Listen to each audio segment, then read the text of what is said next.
Hi, everyone. Thank you so much for tuning in to Tried and Tested today.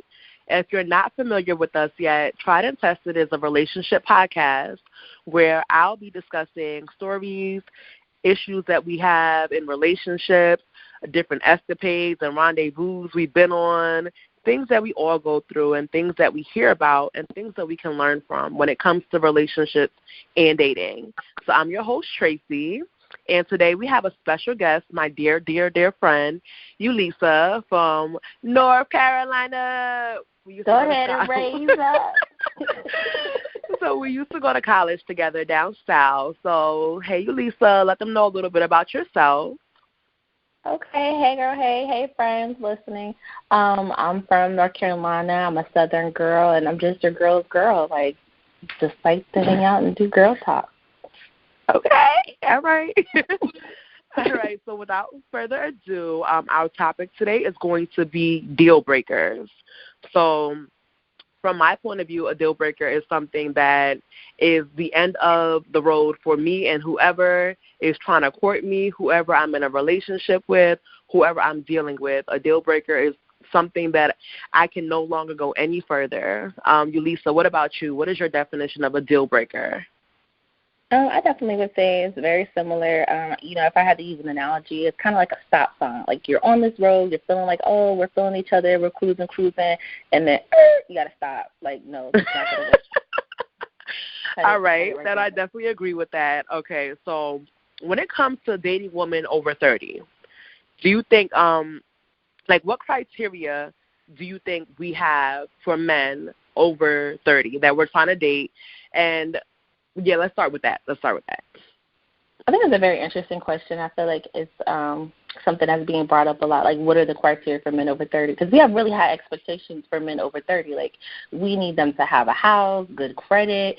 You can have kids, but they got to be well-behaved, no baby mama drama. Like, it's a long litany of things that we expect from men over 30. Mentally stable. I mean. No, definitely. Okay, all right. So what would you say for you? Like, think about you meet a man, you guys go on a date, and you guys are spending time together. This is for early dating, obviously. What are some deal breakers that you have going into a situation that's brand new? Okay, so the list that I would have now as a woman of a certain age, a 30-year-old, I would want that person to just be aware of themselves, like if they have things that are going on with them, because sometimes people come into situations with baggage and they don't realize they have the baggage and they're just unpacking it on you. So that's one of the things that I would really want from somebody in a relationship. And I would also want someone who is willing to carry their weight. I think a lot of times, and this is what we hear about a lot, if people come into relationships and they're homeless. They're looking for a situation where they can just girl. It's the winter time.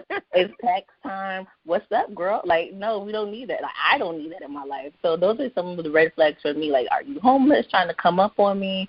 It's so crazy because I had a guy who frequents where I work at, and he's been through, like, all the girls. He's like, oh, he's trying to talk to every single last girl. And my friend was like, girl, don't look at him. He's looking for a place to stay. It's winter. He's trying to stay. Oh my goodness. Yeah, so that's the thing. I feel like that is frequent. Like it's unfortunate because it's kind of like there are men out there who literally, like, they don't have a place to live, they don't have a place of employment, they don't have a vehicle to get around, and it's kind of like you wonder, like, for some women it's not a deal breaker. If he looks good and he can, take care of things in certain areas, that's all that they care about. But I feel like, you would say that if you don't have a place to live, it's a deal breaker, correct? Correct. That's definitely a deal breaker. Okay. So have you had any experience where, for me, I want to talk about lying. Lying is a big deal breaker for me, right? And so I know I had an experience, actually more than once, where, like, someone I met, we were talking, we were getting to know each other, and they stated they do not have children. So I'm like, okay, cool, like, this can kind of work out, blah, blah, blah. But one thing I realized is that sometimes people ask you a lot of questions first so they can know how to respond to your questions. right? Facts. So, so later on, I found out that both of these guys, they're two different people, they actually have children. And it's just like, whoa. Like, so to me, like, that was a deal breaker because I feel like, what kind of human being are you? Like, if you have a child, then you care for your child. Like, why would you lie about it? All for a woman. You know what I mean? Like, that shows very shifty and shady character, and I'm not down with that.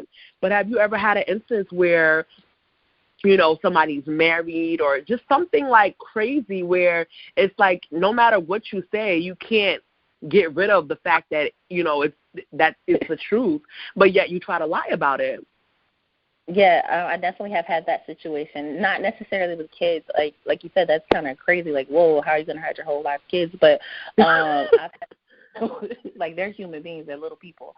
I've had a situation where, you know, I asked the questions. I was like, hey, you know, are you in a relationship? You know, what's going on? And this guy tells me, he's like, yes, I'm separated. And I'm like, oh, you're separated. So in my mind, I'm thinking separated means they're going through divorce. It just didn't work out. Things are going to be fine. But what really was happening was he was geographically separated. Like, he was here and his wife was there, and so technically they're separated.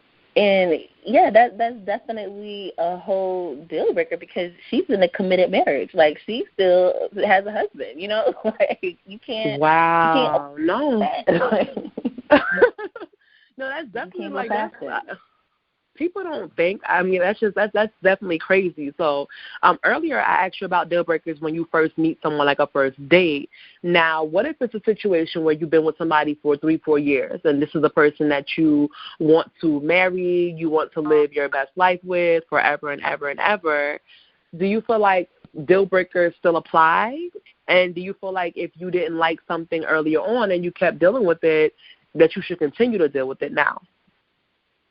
Yeah, that's a tricky situation, and I definitely have encountered that. You know, you love that person so much, and you just really want it to work out. You know, I don't think anyone ever gets into a relationship thinking, oh, well, this is only the last 3 months. So, you know, you put your best foot forward, and you hope that the person's doing the same. But there's some things you just can't avoid. You know, if you're wanting to have children, but that person isn't, you can't avoid that.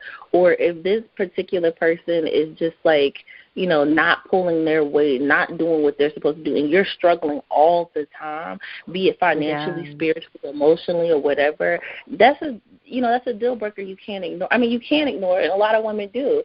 And in my experiences, a lot of older women, they did it. They did it for 20 years, and, you know, these are my role models. I'm looking up to them like, oh, well, you know, you weren't being satisfied, so maybe I could kind of, but now in 2020, it's like, you know what, I don't think I'm going to do it. I think I'm going to cut losses.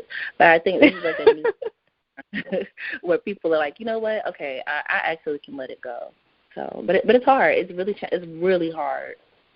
And no, definitely, I agree. And I'm like, one of the statements I wanted to make was that, like, what you actually just kind of spoke about, because I was going to ask you, like, you know, does accepting a deal breaker, like something that you do not want to deal with, and if you accept it, does that cause animosity and tension in a relationship?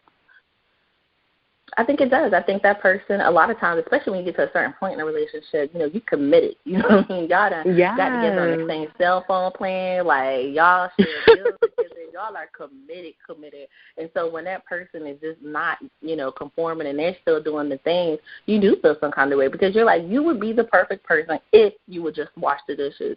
You would be the perfect person if, and it's like those ifs are never going to change. They're always going to be that person. And it kind of reminds you of the 80-20 rule. You know, like, you want 80% of the time for that person to be great, but then there's that 20%. But I feel like a lot of times for a lot of relationships, and I can't speak for everyone's relationships, but like for some of the relationships I've been in, you know, that 20% is big. You know what I'm saying? Like, you're asking to, like, overlook, you know, someone's drinking, or overlook, you know, like, things that are real, like, they're not only deal breakers, but they're toxic, you know. So yes.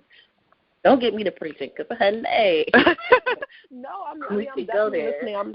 I'm soaking in. But okay, so speaking about drinking, right? So do you feel like if you're in a relationship with someone who drinks heavily and you don't drink at all, would that be a deal breaker, or should that be a deal breaker, shall I say?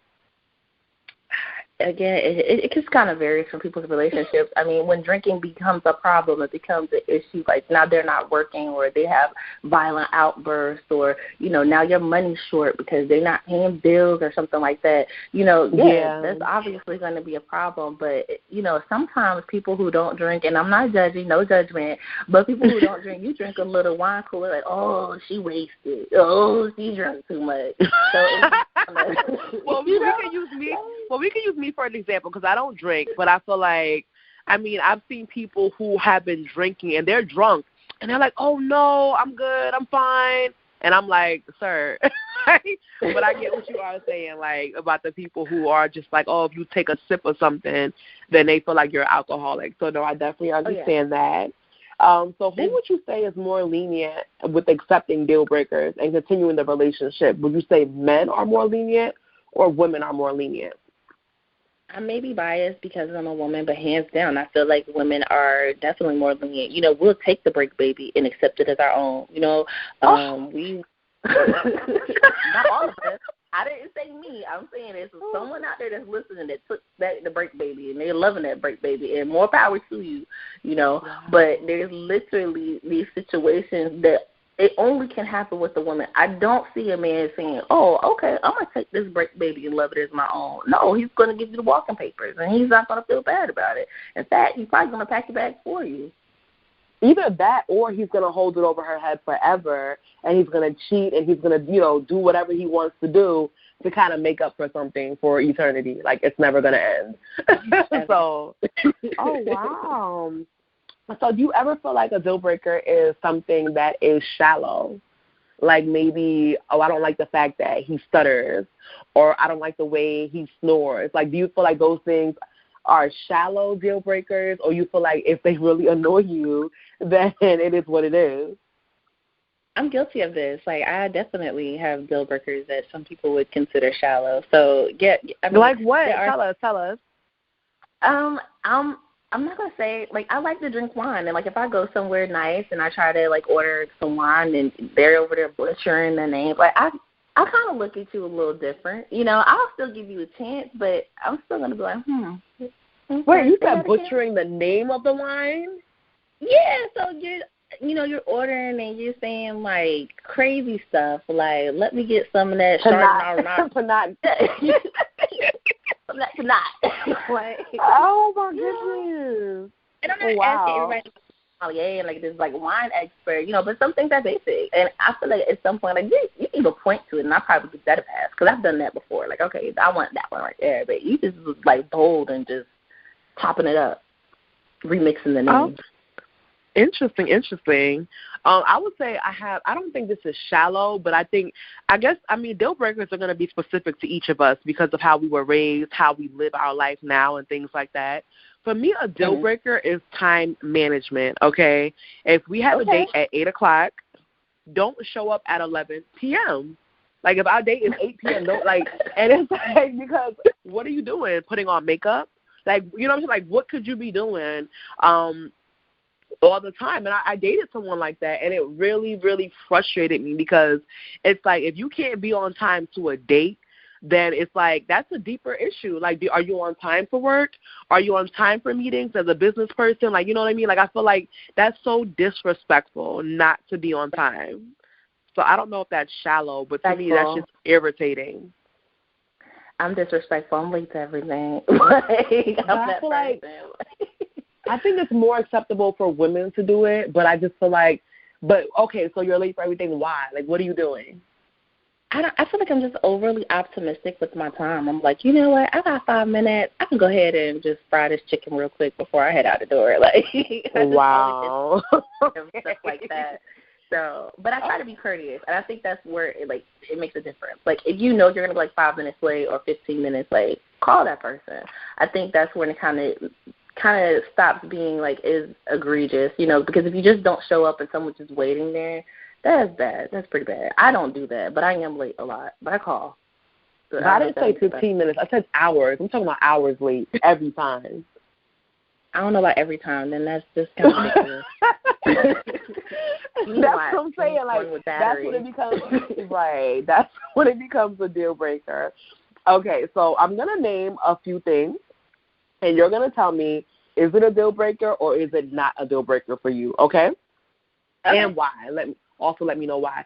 All right, so if your man has a work wife, is that a deal breaker?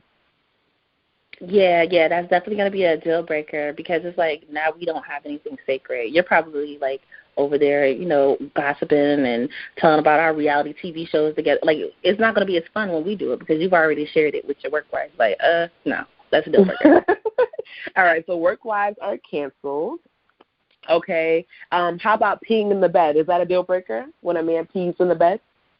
Absolutely. I don't know any where that would be acceptable because it's like really unsanitary, and it's like if you mess up my mattress that costs X amount of money, like we're gonna have whole problems. Like, yeah, that's definitely a deal breaker. Okay, I definitely agree. Okay, so what about if you have a man who he dabbles in petty theft, like he steals like gum or candy from the counter at Rite Aid, just he steals little things here and there. Is that a deal breaker for you? Is he good at it? No, I'm just kidding. I'm just kidding. I definitely feel like that's a deal breaker because I would never trust you at my house. Like, I would be counting everything. Like, oh, are my rings still here? Like, let me go check my medicine cabinet. Like, what's going on? Like, I can't trust you. Like, you need to put your hands on the table so I can see them at all times. Right. I definitely agree with that. How about showing up with no money to a date early on, like not like you've been with him for years? So that one's kind of a tough because sometimes, people plan these extravagant, really nice dates, and they're like walks in the park or picnics or something like that. And that's something like, okay, the intention was like you was going to do a free date and it was nice, yeah, but don't take me to this like super nice steakhouse and, the bill's going to be $75 minimum per person and you don't have no money because that's definitely a deal breaker. That's actually fighting circumstances. Like, we might have to fight at that point. No, I definitely agree. Okay, so my last deal breaker question is, the last deal breaker, is it or not, is what about a man who you feel like is perfect for you? Like, he has a good job, he has a nice car, he has money, he has his own place, he's a God-fearing man, or so he says, but he doesn't want to get married. Is that a deal breaker? I don't know. Like, it's 2020. Is anybody getting married anymore? Like, I don't know. It doesn't seem like it. So, I mean, I don't know. At this point, I feel like I probably would. I don't think that's a deal breaker. I don't think it's a deal breaker. Okay, no, I definitely understand that. All right, so let's see. We talked about the men who are not working and the men who don't drive and how those are deal breakers. So I know we talked about stalkers one time, you and I, and we talked about the show You on Netflix. And for those of you who don't know, You is pretty much a show in which a man stalks the women that he likes, right? So would stalking be considered a deal breaker to you? You know what? In the show, it's like portrayed in such an endearing way. And if it was portrayed that way, I would be with it. I'd be like, oh, he's really into me. But in real life, it's never like that. Like, it's never like that at all.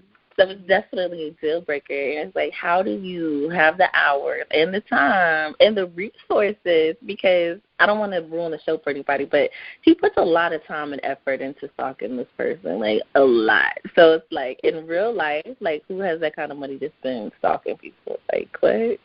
Why? Right. So, yes, I definitely agree. And so my last question is, do you feel like deal breakers can be worked on? Do you think that, obviously I know that people break up for these reasons, people don't go on second dates for these reasons, but do you feel like they could actually be worked on, or do you feel like these are just how people are and they're not going to change? That's a tough one. I do feel like for some deal breakers, not all, some that there are just no bargaining, like if it's an abusive relationship or if it's a relationship where it's like financially draining, then no, it can't be worked on. But sometimes, things like, communication skills, like I feel like that's something that can be worked on. I feel like, you guys can get together and you can talk it out. I mean, well, obviously not talk it out because you have communication issues, but like, right. either a therapist or find some kind of mentor and, use those resources to kind of work through your issues. So I feel like things like communication, it can be worked on. There's something that can be worked on. But, there's some deal breakers where absolutely not. It's just not good for you. It's not good for them. Like, you just got to flee and don't look back. I'm not run. But no, like seriously, like that break baby comment you made, like I don't know how that works because it just that wouldn't work for me. I would be distraught. So, well, what if the break baby was cute though? What if the way? What if the break baby was cute? So that's fine, but I'm talking about like mentally, like it would take a toll on anybody. So the people who can accept it, like, I mean, you're strong, but I just that's something I just don't ever want to deal with. So, listen, people are doing it. Rashida from no, they are. is doing it right now as we speak. So yeah, I definitely agree. I feel like we all have different levels of what we can and can't take. But okay, so I guess that really wraps up this episode of Deal Breakers. Eulisa, do you have any last words to say about this topic or to the people that are listening? I think if I had to say anything to the people who are listening, dating's hard. Don't get discouraged. Don't take it personal. Keep your head up. Stay hydrated. And just stay focused because it's hard out there. Like, it's not easy. I think a lot of times you see a lot of stuff on TV that makes it seem like it's going to be great, but sometimes there's a little bump in the road, but that doesn't mean give up. Stay encouraged. Yes, God. Everyone out there dating, like definitely dating in relationships, single, wanting to be married, fiancés that's never getting married, keep your head up. So Eulisa, if they want to get in contact with you, can you drop your social media handle? So if they ever want to send you a message or something, how can they find you? On Facebook, I'm just Eulisa Thomas, and like I said, I'm a girl's girl, so you can reach out to me that way. On Netflix, I forget my Instagram. I'm terrible. I'm never on Instagram.